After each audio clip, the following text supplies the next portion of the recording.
Shout out to Finn McKenty and Rockfeed. With their research, I was able to come to my conclusions. I think Finn McKenty said it best. Because you know, just as well as I do, that anytime Ronnie Radke or MGK or Corey Taylor does something, every single YouTuber in the world, including me, we're all going to scramble to talk about it because we are all desperate for views. I need to just formally thank Ronnie, MGK, and Corey for basically being the trough that all of us YouTuber trash eats from. Without you guys, we would all be nothing. I would love for that to not be the case, but you dipshits need to learn to click on things that aren't just drama. If you want some more interesting and, in my opinion, more positive food for thought, you should check out my podcast that just launched. I just started the soft launch. I don't even have a title for it yet, and I'm about to have a new co-host come on with me. The first few episodes are just some YouTube friends who you probably know. We go into some deeper musical topics that I don't think you're gonna get in most other channels in this space. We keep it real. We don't polish cocks. There's a playlist somewhere around here or in the description with Anthony Vincent, Bradley Hall, and Shredmaster Scott.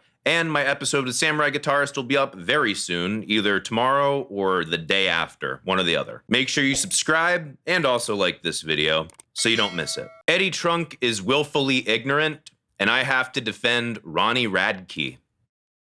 Wow. Let's get into it.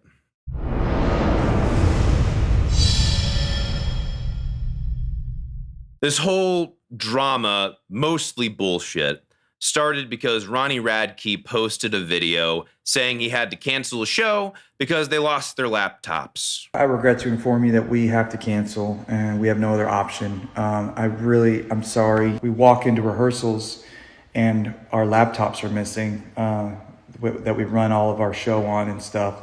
And as in a band in 2022, you need your laptops. It's a sad thing. If you're a professional musician, a very scary thing. So you're like, holy crap, my life is on there. Eddie Trunk, a metal music commentator through various different platforms on radio and TV, made a kind of poke, a jab at Ronnie for using laptops on an Instagram post, citing that Aerosmith is more of a real band, if you will. And he elaborated on his Facebook page saying, "This is astonishing. First I heard about this, I thought it was a joke to wind me up. How much longer are fans, promoters, media just going to accept the epidemic of live rock shows not really being live? Paying your hard-earned money to see a band play live that's not truly live. And there are countless bands in 2022 that honed their craft to play live.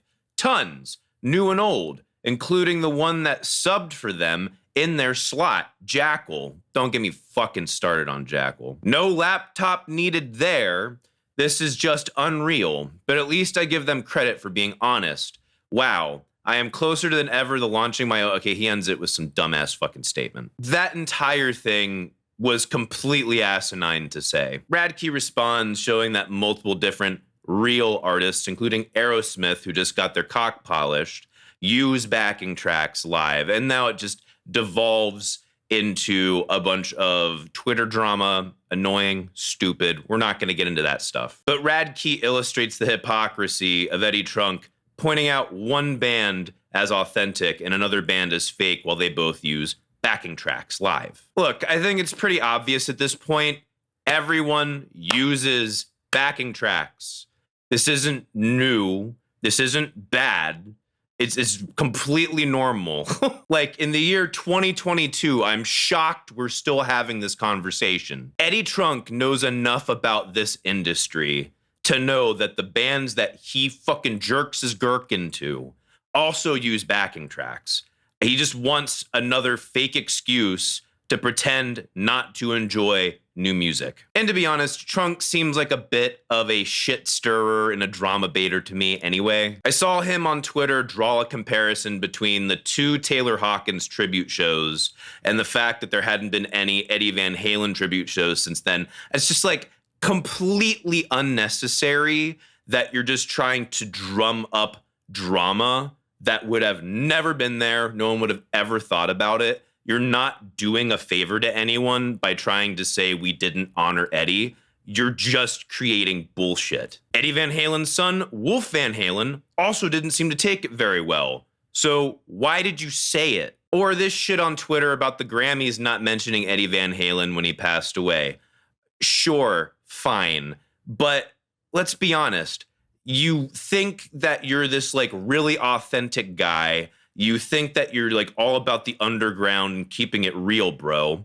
Then why the fuck do you care at all what the Grammys think? I haven't cared about the Grammys in forever, and I don't mind if someone uses a laptop live, you fucking idiot. It's almost like you care a lot more about what people think. And when he's not shit stirring or drama baiting, he's just a professional cock polisher. It's just what he does. Needless to say, this is not the greatest guy to get your opinions from. This is the equivalent of the opinions from a guy like Sean Hannity. It is extremely biased, just wants his team to win, doesn't give a fuck about the truth. Coming back to this bullshit ass drama, like most things in the music drama space, there is a serious lack of precision in speech and a serious lack of nuance. Let us ask ourselves, why does Ronnie Radke and pretty much fucking everyone use laptops for live shows? If you already take music performance seriously, you already know the answer to this. But for those of you who don't know,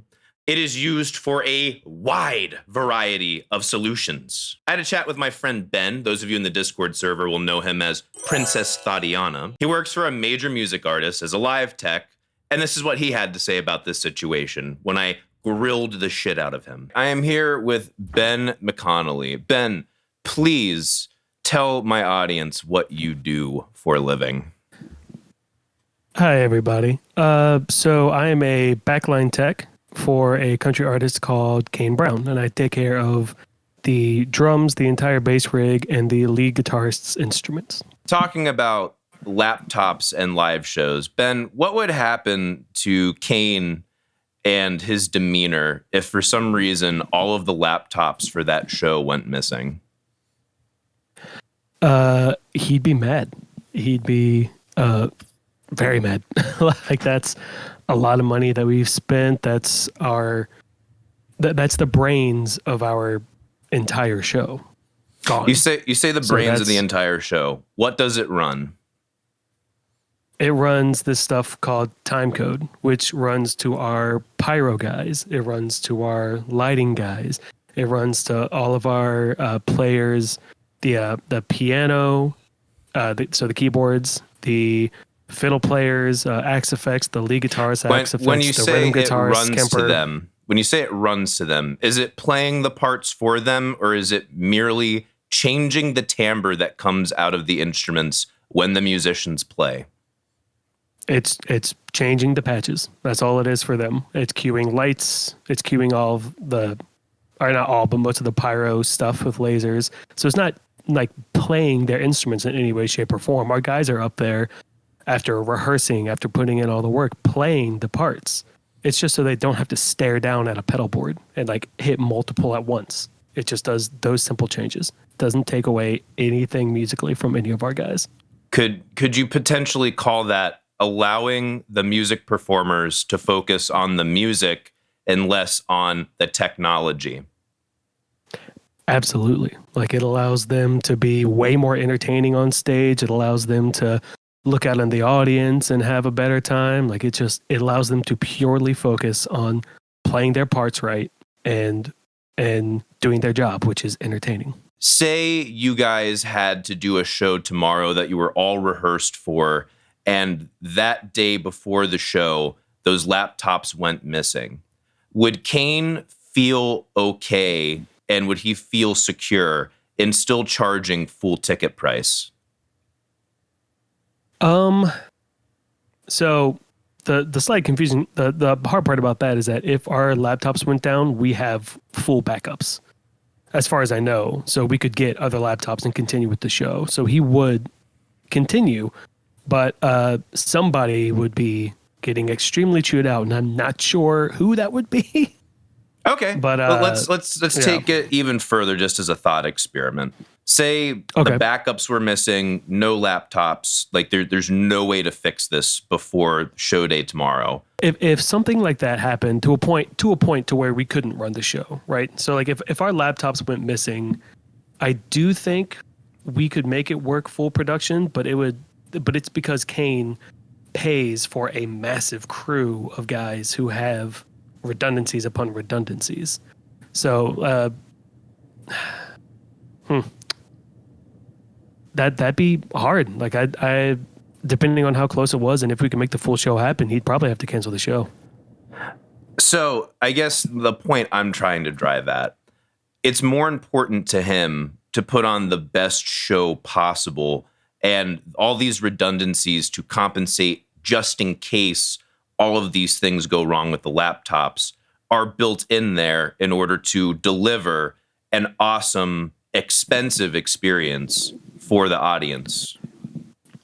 Oh yeah, absolutely. And that's why we have so many redundancies and so many ways to get it done in case X, Y, or Z happens. Ben, thank you very much for your time. Absolutely, my man. Now, there's a fair criticism for bands who lip sync vocals or fake performances and have a recording playing behind them and present themselves as if they're actually performing it live. That's called lying. Lying is bad. But the real lie comes when Eddie wants you to think that's what Ronnie Radke is doing with his laptop when he's fucking not. And Eddie Trunk knows enough about this fucking industry to realize that's 99% of the time not the case. Unless you're watching Kiss, who've been caught faking all of it before. Enough to the point where a fan asked for a refund because it wasn't a live performance. I love that Mr. Real rock star Gene Simmons is gonna bitch to me about streaming music, and he cares more about that than playing his fucking instrument in reality. So dare pray I ask, what does Ronnie Radke use his laptop for? What they use them for, just so that everybody knows, is for playing the backing tracks and sometimes for controlling lights or scene changes on like an Axe Effects. So for example, if there's a part in the song where the guitar like changes from a clean tone to a dirty tone, the laptop might control that. It might also, like if they have samples or like, let's say there's an orchestra in a song. Well, you're not going to bring an orchestra on tour, right? So you got to play the backing track somehow, or in the case of Falling in Reverse, they have a lot of like, you know, rap type parts with beats and electronic parts and stuff like that. That's what Falling in Reverse uses them for. And if you're familiar with their music, you know, they legitimately can't play without those backing tracks because they have a lot of like 808s and stuff like that in their music. There would be no way for them to play without that stuff. That's not faking a performance. That is using technology as a helping hand to bring something very close to the studio experience you fell in love with to a live performance. Almost like you care about your fans or something. But let's even say Eddie's just like, nope, I draw the line at laptops. It's making things too easy at that point. That's where I draw the line. It's no longer real.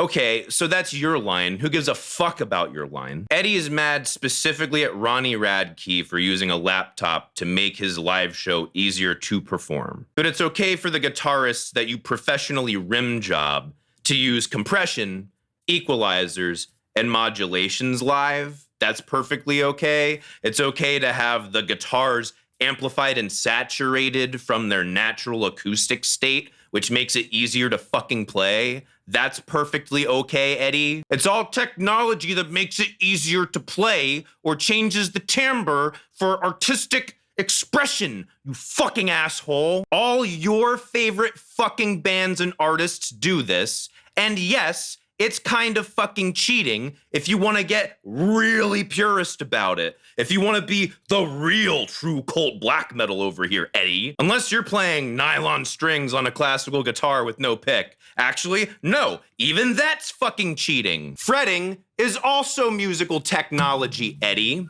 It was used in order to get the proper tone treatment so you didn't have to worry about actually being good at getting intonation on a fingerboard, like a cello or a violin, dipshit. It's not real rock and roll unless it's a solo cellist playing in a non-air conditioned room. Or, pray, how about this? Technology opens up the music creation process to people who wouldn't be able to make it before. And allowing people to play in this personal and beautiful space to the scale and scope in which they want to is perfectly fine. I'm not saying they're equally talented, but that doesn't make them fake or make them liars. Honesty and integrity are the most important factors here. And that's what you were trying to call out with Ronnie Radke. You were questioning his honesty and questioning his integrity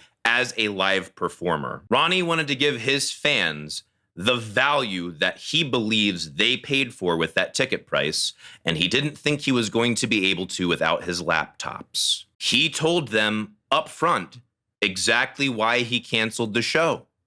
That's perfectly fine. So why don't you chill out, take some Metamucil for that constipation anger you got going on, and shut the fuck up.